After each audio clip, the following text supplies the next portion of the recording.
What's going on, guys? It's Luke here. Today we're going to run through a weekly outlook for the week coming up. This is going to be the week of August, what are we in, 6th to the 10th?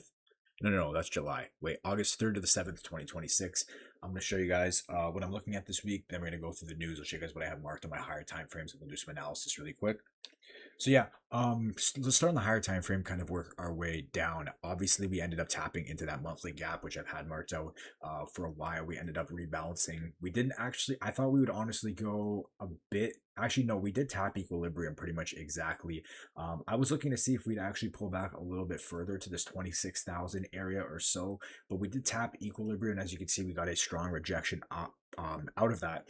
So going over to the weekly, you can see that we did put in a strong rejection on the weekly candle. We did close bearish, but it doesn't really matter. We did put a strong rejection. We have that SMT as well. If we look at ES, we can see how far ES is lagging behind, hasn't even tapped that monthly gap. So going back over to NQ, again, we could see a strong rejection off of the monthly gap. Going down to the weekly, same thing, what I have marked out right now. I do have this weekly gap marked out as well in case we do want to eventually dip down to that area before we continue higher, or this would be a major sell side target down here. And then over here, I have obviously previous week's low. And going over to the buy side, we have previous week's high rate here. And then obviously we broke out of this range. We got a nice rejection. So we could see this be an accumulation, manipulation, distribution. Obviously, this is going to depend on the news. But looking at the daily, what did we do this week? So obviously, beginning of the week, we had a sell-off followed by recovery on Thursday and Friday. You could see, if you guys were paying attention on Thursday night, we put it in a no-wick candle. And we just straight ripped up how many points from the bottom there? Yeah, just around 1,500 points, which is crazy. Yeah, straight, like just straight upward trend. If we look on the hourly, we see we did get a slight pullback end of Friday, but regardless, going over to the daily, you can see we've just been a pretty clean downtrend. Obviously, we did leave a ton of low resistance liquidity, which will eventually get run. Now, is this going to happen right away? That's going to depend. But this is what I have marked out right now that's relevant to us right now. So I have previous week's low, which is this NOAA candle at 27,201. I have this weekly gap at 26,827.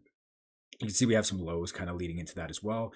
Going over to buy side, we have previous week's high at 28,763, the daily high at 29,364, and then just these relative equal highs of this weekly high at 30,094. Going over to ES, we have pretty much the same scenario except SMT, right? ES never tapped into this monthly gap. Going over to the weekly, strong rejection on the weekly candle. We actually got a bullish close on the weekly. So in terms of sell side, I have marked out previous week's low. I also marked out these weekly lows and the monthly gap over here. Go over to the buy side, I have previous week's high. You could see on ES, start of the week, obviously move down, strong move back up, and we have a stronger close here on just on the weekly. So same idea though. We have the previous week's high and daily high, those weekly highs up there as well. So what am I looking at this week, or what are the scenarios I'm watching?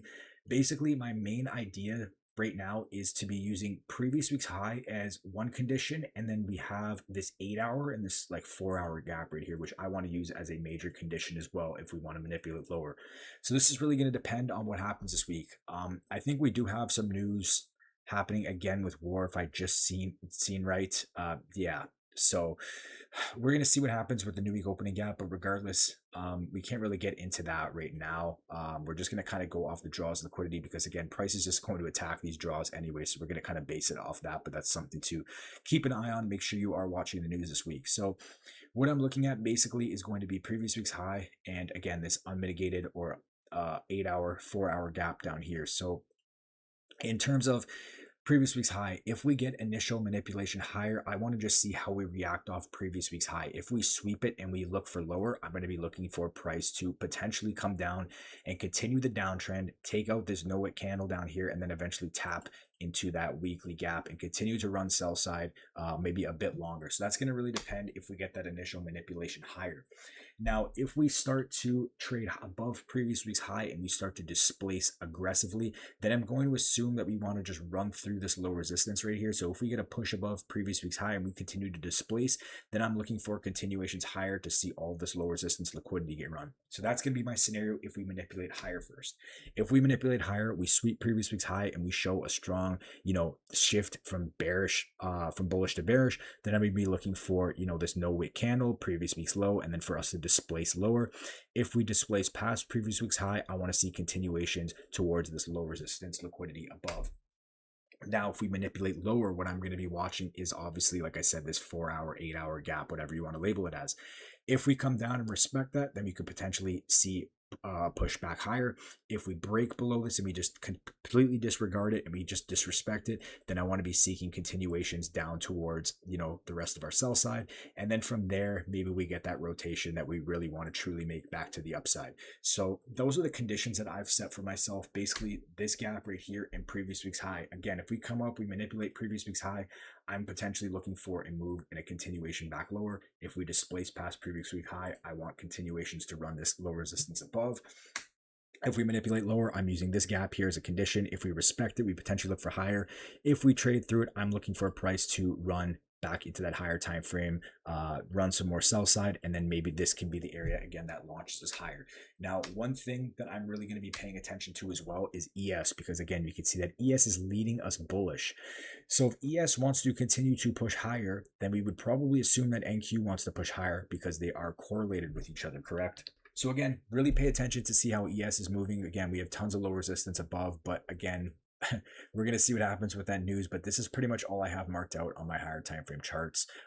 Just really watching, paying attention to previous week's high rate here, and then paying attention as well to, again, that 8-hour, 4-hour gap down there is a major condition for us. So that's what I'm looking at. I don't really have a strict bias this week because, again, looking at this visually, you could say, hey, we tapped this monthly gap. We're going to run this low resistance above.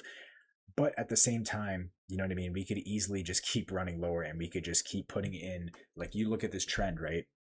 Lower high, boom, lower high. Like we could just easily keep pushing lower and then get that true move up. We could easily see price run through the rest of this low resistance right here and then get that true move up. So those are the conditions I'm watching this week. That's pretty much it for that. That's what I have marked out on my higher time frames, really paying attention to those draws, and then we'll see from there. And again, paying close attention to the news is going to be key.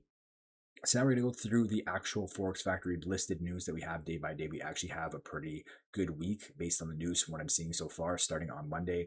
We have ISM manufacturing PMI at 10. Basically, the way I trade this is I'm going to be looking for something towards market open.